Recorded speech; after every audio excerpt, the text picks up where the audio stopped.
Hello students. So now we'll start or discuss with the remaining questions. Those are nothing but name for extra embryonic membrane. So this is very important question. Embryonic membranes ఏంటి అని అడుగుతున్నారు.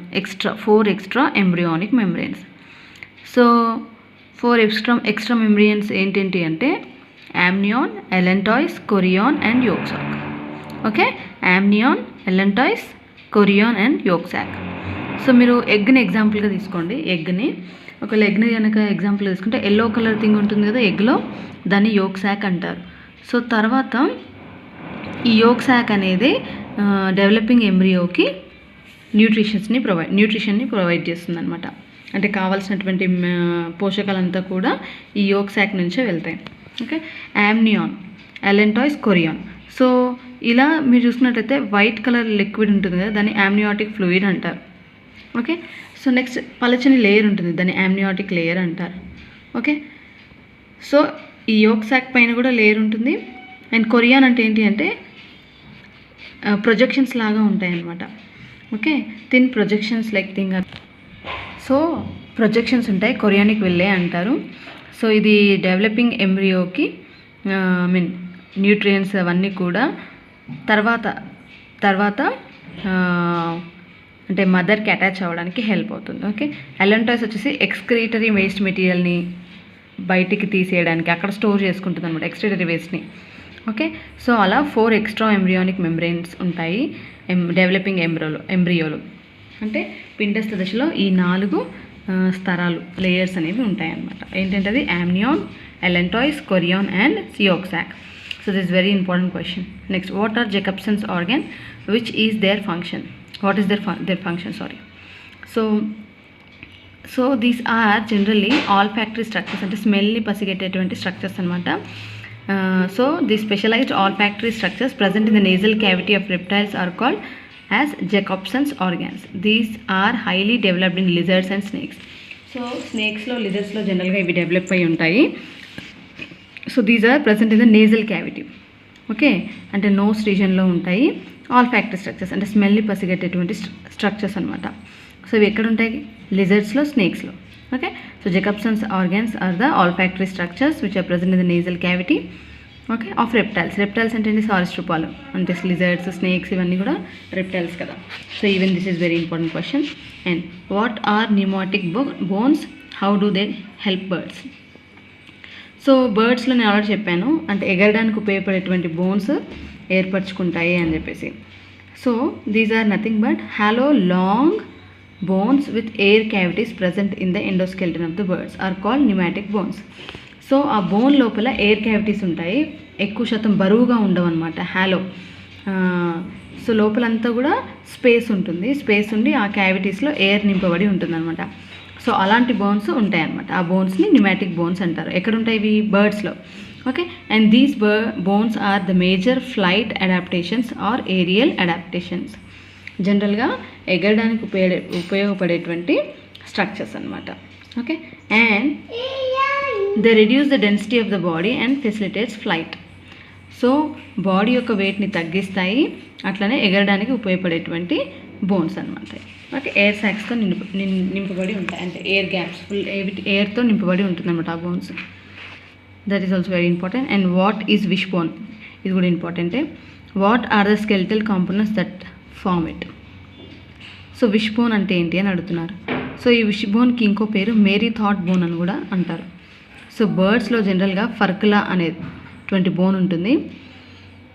So అంటే pelvic reason, pectoral రీజన్లో, అంటే మనకి ఎలా అయితే భుజాలు ఉంటాయో అలా బర్డ్స్కి భుజాల దగ్గర, అంటే రెక్కలు ఉంటాయి కదా, అక్కడ ఫర్కులా అనేటువంటి బోన్ ఉంటుందన్నమాట. ఆ బోన్ని విష్ బోన్ లేదా మేరీ థాట్ బోన్ అంటారు. So both clavicles fuses with interclavicle to form V shaped bone call furcula or wish bone. అంటే జనరల్గా మనకైతే ఈ భుజాలు ఉంటాయి కదా, అక్కడ బోన్స్ ఉంటాయి అన్నమాట, క్లెవిసిల్స్ అని. సో బర్డ్స్లో ఈ క్లెవిసిల్స్ అండ్ ఇంటర్క్లెవిసిల్స్ ఏవైతే భుజాల దగ్గర, అంటే రెక్కలు ఉండే దగ్గర ఉంటాయో అవి రెండు కూడా కలిసిపోయి ఫర్కులా అనేటువంటి బోన్ని ఫామ్ చేస్తాయి, వీ షేప్డ్ బోన్ని. దాన్నే విష్ బోన్ అంటారు లేదా మేరీ థాట్ బోన్ అంటారు అనమాట. ఓకే, సో ఇవన్నీ కూడా మాడిఫై అయ్యాయి బర్డ్స్లో, అందుకే అవి ఎగరగలుగుతున్నాయి ఈజీగా. Next, what is continuous oxygenation of blood, how it is made possible in birds. అంటే కంటిన్యూస్ ఆక్సిజనేషన్ అంటే ఏమిటి, అది ఎలా సాధ్యపడిందని అడుగుతున్నారు. In birds the lungs receives a constant supply of blood both during inhalation and exhalation, which is known as continuous oxygenation of blood. So బర్డ్స్లో lungs అనేవి ఖచ్చితంగా కంటిన్యూస్గా బ్లడ్ అంటే కంటిన్యూస్ బ్లడ్ సప్లై ఉంటుంది కాబట్టి ఆక్సిజనేషన్ అనేది కంటిన్యూస్గా జరుగుతూనే ఉంటుందన్నమాట. సో అలా బ్లడ్ కంటిన్యూస్గా వస్తుందంటే ఆక్సిజన్ కూడా బ్లడ్ ద్వారా వస్తుంది కాబట్టి కంటిన్యూస్ బ్లడ్ సప్లై ఉంటుంది, అలాగే దాంతోపాటు ఆక్సిజన్ కూడా సప్లై అవుతుంది అనమాట. So here this are generally అంటే ఇన్హలేషన్ ఎగ్జలేషన్ జరిగినప్పుడల్లా సప్లై జరుగుతుంది అనమాట, oxygen and blood supply. And air sacs present in birds facilitate the continuous oxygenation of the blood. అంటే బ్లడ్ ఆక్సిజన్ అంటే ఆల్రెడీ ఈ బోన్స్లో ఎయిర్ సాక్స్ ఉంటాయి, అక్కడక్కడ ఎయిర్ సాక్స్ కూడా ఉంటాయని చెప్పేసి అన్నాను కదా. అంటే ఎయిర్ సాక్స్ అంటే ఎయిర్లో ఏముంటుంది, ఆక్సిజన్ కూడా ఉంటుంది. సో అవన్నీ ఉంటాయి కాబట్టి ఆక్సిజన్ సప్లై కంటిన్యూస్గా బ్లడ్లో ఉంటుందన్నమాట. So this is how the continuous oxygenation of blood is taking place. Okay fine. So distinguish between the crop and the gizzard in birds. So క్రాప్కి గిజర్డ్కి మధ్యలో డిఫరెన్స్ అడుగుతున్నారు బర్డ్స్లో.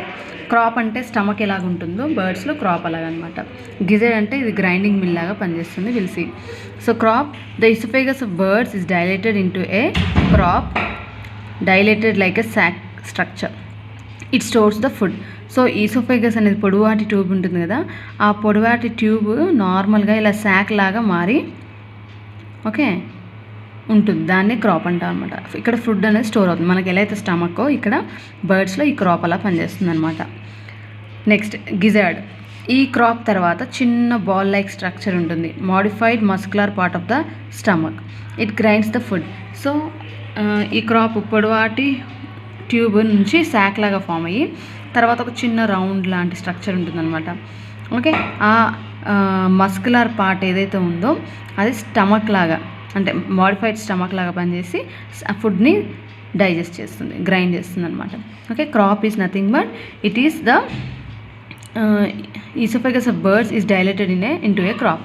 అంటే ఎలా అయితే మనకి ఈసోఫేగస్ ఉంటుందో ఆ ఈసోఫేగస్ కొంచెం శాక్ లాగా మారి క్రాప్ లాగా ఫామ్ అవుతుంది. నెక్స్ట్ గిజర్డ్ అనేది స్టమక్కి ఈక్వల్గా పనిచేస్తుంది అనమాట. ఇవి రెండు కూడా ఫుడ్ డైజెషన్కి యూజ్ అవుతాయి. Okay, and it grinds the food. ఇక్కడ ఫుడ్ స్టోర్ అవుతుంది, ఇక్కడ గ్రైండ్ అవుతుంది. Okay, next distinguish between the atrial and precochleal hatchlings. So the differences between the atrial and the precochleal hatchling. Hatchling అంటే ఏంటి, మీరు ఎప్పుడైనా అబ్జర్వ్ చేశారా, ఇంక్యుబేషన్ అయిన తర్వాత బర్డ్స్ కింద ఉన్నటువంటి ఎగ్స్ మెల్లిగా పగలడం స్టార్ట్ అవుతాయి. అలా పగిలేసి లోపల ఉన్నటువంటి చిక్స్ ఉంటాయి కదా, అవి బయటికి రావడం జరుగుతుంది. సో యంగ్ వన్స్ ఏవైతే బయటకు వచ్చేటువంటి ప్రాసెస్ ఉంటుందో దాన్ని హ్యాచ్లింగ్స్ అంటారు.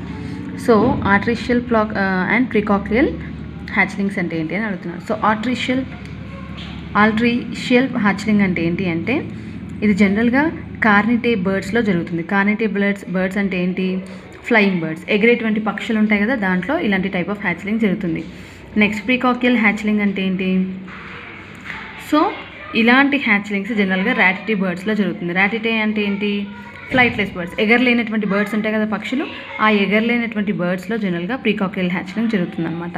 So will see they cannot move on their own instantly after hatchling. ఎప్పుడైతే అవి యంగ్ వన్స్ బయటకు వస్తాయో ఎగ్స్లో నుంచి, వెంటనే అవి కదలలేవన్నమాట.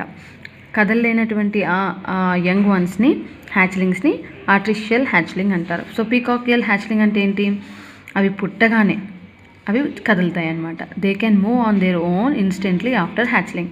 అవి పుట్టగానే అవి కదలగలుగుతాయి. సో కదలగలిగితే ప్రీకాక్లియల్ హ్యాచ్లింగ్ అంటారు, కదలలేకపోతే ఆర్టిఫిషియల్ హ్యాచ్లింగ్ అంటారు.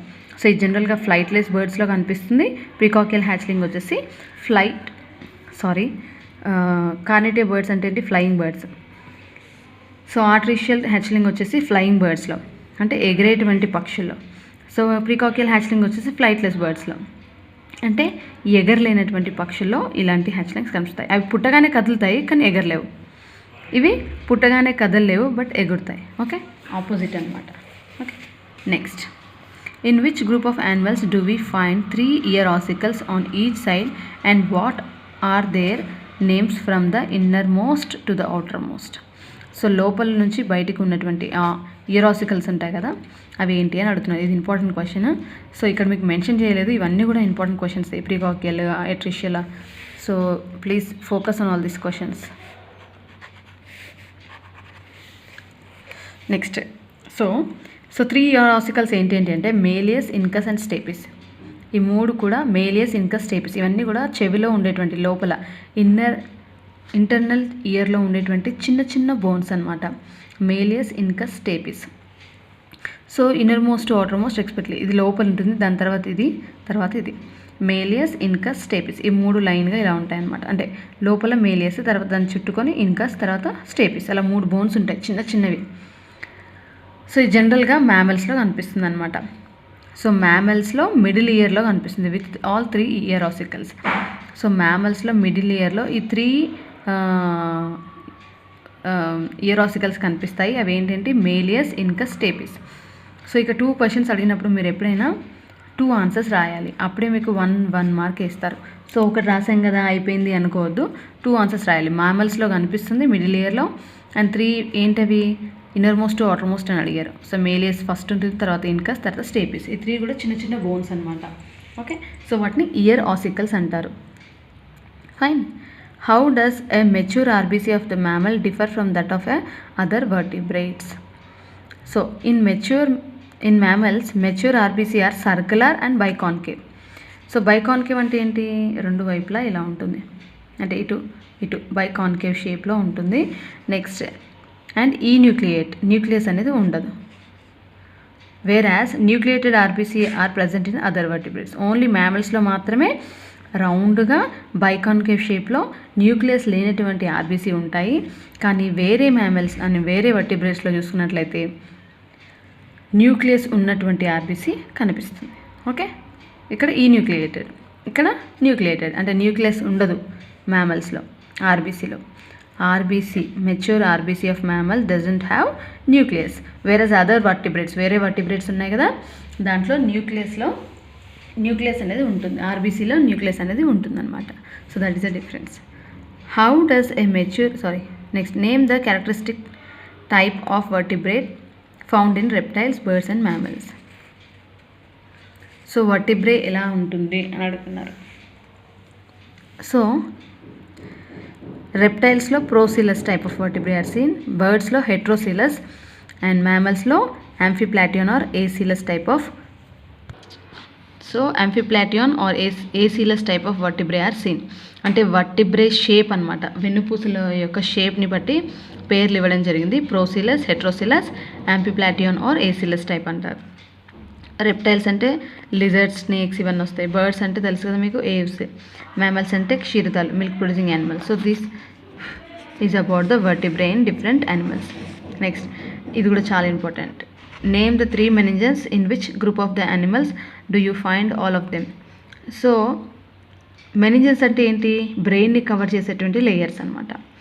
So the 3 meninges of central nerve system are dura matter, arachnoid matter and matter అనొచ్చు, లేదా మెమ్బ్రెయిన్ అనొచ్చు, or pia matter. So these 3 are the layers which are covering the brain. Okay, all the 3 meninges are present in mammals only. మ్యామల్స్లో కనిపించేటువంటి membranes అనమాట ఇవి. ఏంటది?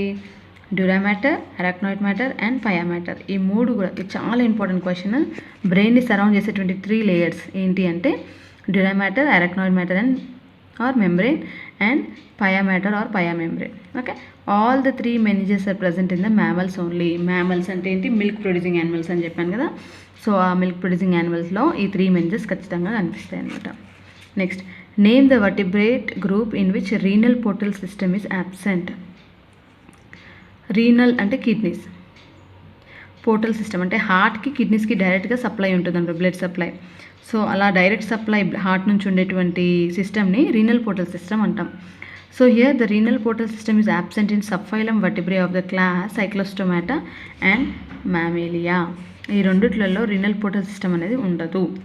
Okay, so here it is absent in Cyclostomata and Mammalia. Okay, Fine. So these are the very shorts of animal kingdom 2, that is animal diversity 2 అంటే non chordates అని చెప్పాను కదా. So we have completed all the 4 marks and 2 marks questions of this chapter. So please go through all the questions. Okay, నేను mention చేశాను కదా ఇవి important అని. So అలాంటి క్వశ్చన్స్ అండ్ మెన్షన్ చేశారు మీకు ఆల్రెడీ బుక్లో. So please go through all the questions. So it will be easy for you. Okay, so ఎప్పుడైతే నేను చెప్తున్నానో అప్పుడే చదివేసి పెట్టేసుకుంటే it will be more easy for you. Fine. So కొంచెం నేమ్డ్ రియాక్షన్స్, కొన్ని నేమ్డ్ యాక్షన్స్ ఉంటాయి, లైక్ మిల్ట్ స్పాన్ అని అండ్ బ్రాంకియల్ హార్ట్ అని.